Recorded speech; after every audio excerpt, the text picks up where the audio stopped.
नमस्कार। भगवान प्रकट हो के एक और अंक में आप सभी का स्वागत करना चाहूँगी। आपके साथ मैं हूँ भावना। दर्शकों, जब हम दुखी होते हैं, हम परेशान होते हैं, तो हम क्या कहते हैं? हे भगवान, हमारे दुखों का नाश करिए, हमारे परेशानियों को दूर करिए। हमारे माता पिता हमें जन्म देते हैं, हम हमेशा अपने माता पिता को बुलाते हैं, आप आइए, हमारे साथ हंसिए, हमारे साथ खेलिए। और उनके आने से जो आनंद की अनुभूति आपको होती है, जो प्रसन्नता आपके मन में होती है, शायद वो अतुलनीय है। इसी तरह से इस कार्यक्रम में हम अपने परम पिता को बुलाने का प्रयास करते हैं, एक अनुरोध करते हैं, एक प्रार्थना करते हैं, भगवान आप प्रकट होइए। आप किसी भी परिस्थिति में क्यों ना हो, आप अच्छे हैं, आप बुरे हैं। माता पिता के लिए अच्छा बुरा नहीं होता अपना बच्चा, बच्चा उसके लिए प्रिय होता है। तो हम भी शायद उस परमपिता के लिए प्रिय ही होंगे। तो हम एक अनुरोध करते हैं इस कार्यक्रम के माध्यम से उस परमपिता से कि भगवान आप प्रकट होइए। इस पर हमें ज़्यादा जानकारी देते हैं इस पुकार को और आगे बढ़ाते हैं इस अभियान के कार्यकर्ता पवन कुमार चौधरी जी। आइए उनका स्वागत करते हैं। पवन जी, बहुत बहुत स्वागत है आपका। स्वागत। पवन जी, यहाँ पर एक चीज आपसे जानना चाहूंगी। हनुमान चालीसा के अंदर लिखा गया है, बल बुद्धि विद्या देहु मोहि, और आप अपनी पत्रिका में लिखते हैं बल बुद्धि विद्या मत देहु मोहि। इसका क्या अभिप्राय है? जी बिल्कुल, आपने एक पत्रिका में, मैं फिर वही बात कहूँगा कि मूर्खों का अभियान है। मूर्खों की तरह से हम लोग उस हमारे प्यारे को, परम प्यारे को आवाज़ दे रहे हैं, भगवान प्लीज़ प्रकट हो। और उसी मूर्खता कहिए, जो भी कहिए, उसी के अंतर्गत हम ये कह रहे हैं। और कि जैसे हनुमान चालीसा में आपने सुना होगा कि बहुत ही, और कहाँ भगवान तुल्य तुलसीदास जी, और कहाँ हनुमान जी महाराज, और कहाँ हम, मतलब निम्नाति निम्न, एवरेज भी नहीं, बिलो एवरेज भी नहीं, निम्नाति निम्न कह सकते हैं जीव हैं। लेकिन फिर भी हम हमारे पिता से एक मूर्खता भरा, एक पागलपन भरा, एक मूर्खता, एक निवेदन कर रहे हैं कि भगवान बल बुद्धि विद्या मत देहु मोहि। हो सकता है कि कल हम कोई ज़रूरत हो, किसी परिस्थिति में हम इस प्रकार से आ जाएं और हम खुद हेल्प के लिए चिल्लाने लग जाएं। बिल्कुल, बेशक पॉसिबल है।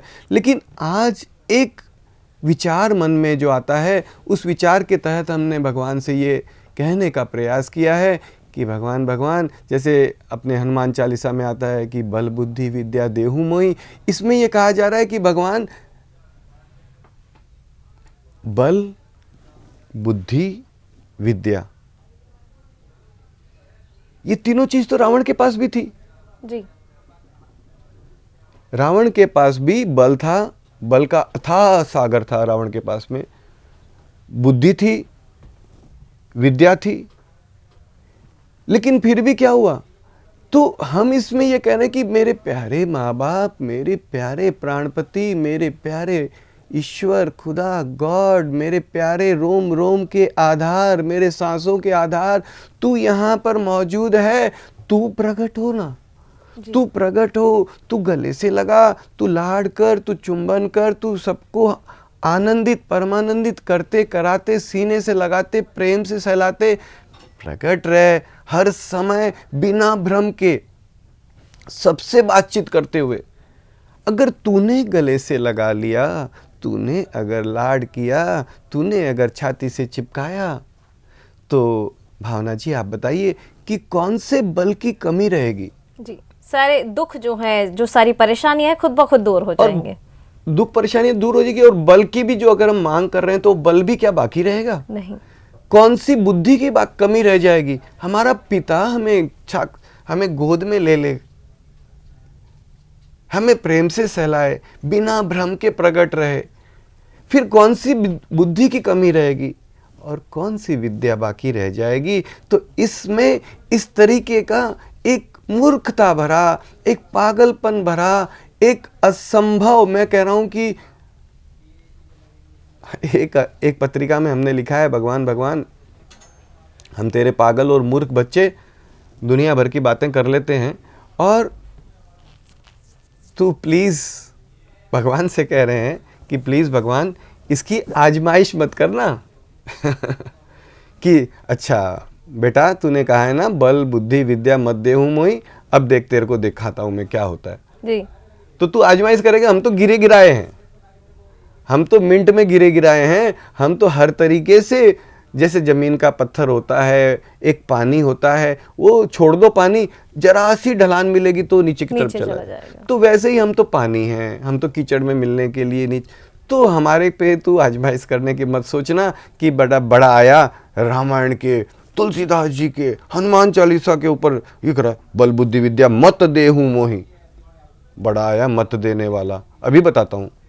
तो भगवान हम तो हाथ जोड़ के कह रहे हैं, भगवान तू बताता क्या, हम पहले ही समझ रहा है कि भैया तू आजमाइश करने की कोशिश मत करना, कि हम इसमें ये कह रहे हैं कि भगवान बल बुद्धि विद्या मत दे, तू मेरे प्यारे माँ बाप, तू यहाँ है ना, तू प्रकट हो जा, तू प्रकट हो जा, तू प्रकट हो जा, तू प्रकट हो जा, तू प्रकट हो जा, please please please please please please please माँ बापू, प्लीज माँ बापू, प्लीज माँ बापू, what else I can do, मैं और क्या कर सकता हूँ, तू है, तू सुन रहा है, मैं तुझे आवाज दे रहा हूँ, प्रकट हो जा, प्रकट हो जा, प्रकट हो जा, प्रकट हो जा। तू बोलता है ये ले ले भाई, ये ले ले भाई, ये बुद्धि ले ले, विद्या ले ले, तू प्रकट हो जा, तू प्रकट हो जा। So that is the thing which we try to put forward कि भगवान बल बुद्धि विद्या मत दे हूँ मोही, तू प्रकट हो जा, तू प्रकट हो जाएगा। और अगर मान लीजिए हम हमारी छोटी सी बुद्धि के अनुसार एक छोटी सी बात बता रहे हैं कि अगर भगवान तू प्रकट नहीं हुआ, तूने हमें गले से नहीं लगाया और हमें बल मिल गया और बुद्धि भी मिल गई और विद्या भी मिल गया। रावण के लिए क्या आता है कि जब वो चलता था ना, दिग्गज डोले, धरती डोलने लग जाती थी।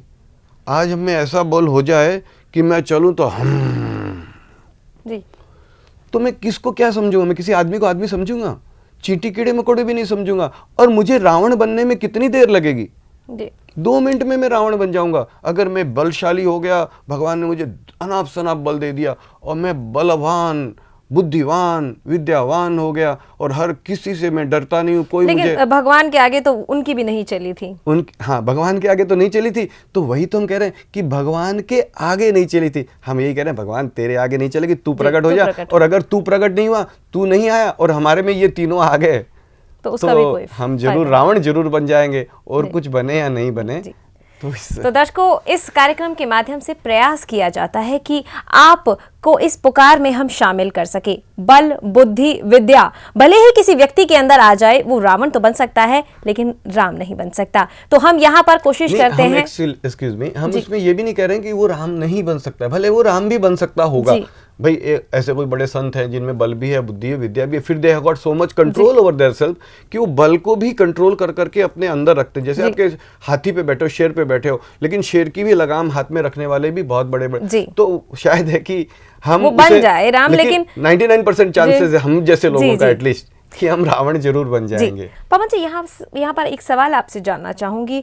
कई बार लोग पूछते हैं कि भगवान कहाँ से आएगा, कण कण में भगवान है, भगवान तुरंत कैसे आएगा, तो तुरंत कैसे प्रकट होगा? ऐसा आपने लिखा है कि भगवान जल्दी आओ, तुरंत आओ, तो इसका क्या अभिप्राय है?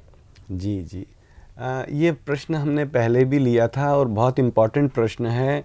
जैसे भगवान के हम साधारण भाषा में कह देते हैं कि भगवान जल्दी आओ, भगवान आप यहाँ पर, तो जल्दी आओ का मतलब हम स्वयं कहते हैं कि हम, पहली बात तो हम किसे बुला रहे हैं,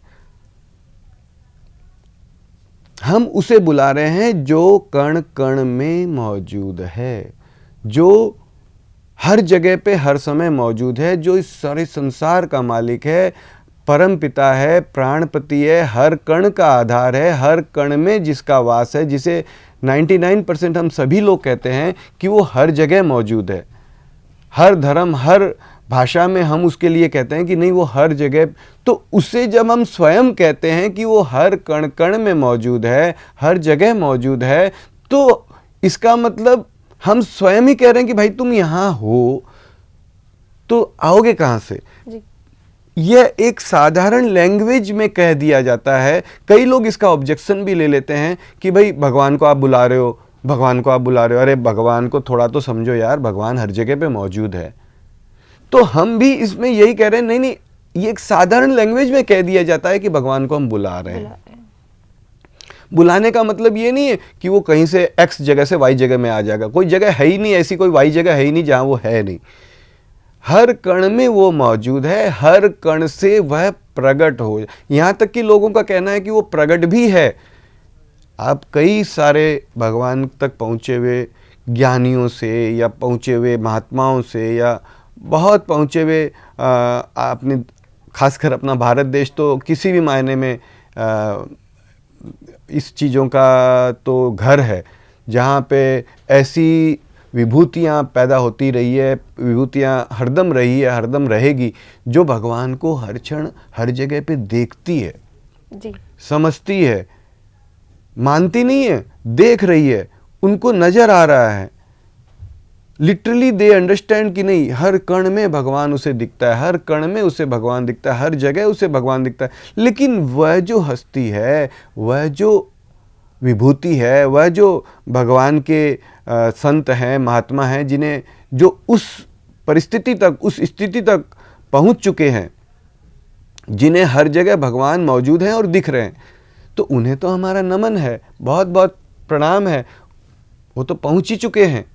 लेकिन बहुत लोग ऐसे भी हैं जिन्हें बिना भ्रम के भगवान नजर नहीं आ रहे हैं।